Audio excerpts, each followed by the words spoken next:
ఎలా ఉన్నావురా? ఆయన బాగున్నారా? నువ్వు నీ చేతితో వేడి కాఫీ తేవారా? ఏరా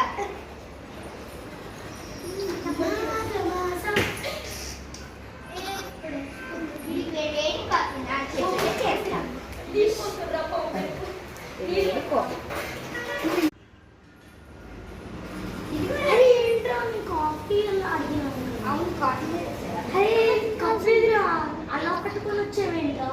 కాదు అరే ఎవడు పట్టుకోమంటామన్నాడు నిన్ను. ఏమైంది? ఈ కాఫీని మన చేతిలో చూపించావు నువ్వు. నీ చేత పిండి కాఫీ అరే అలా కాదురా, నేను కప్పులో తెమ్మంటారా? కప్ప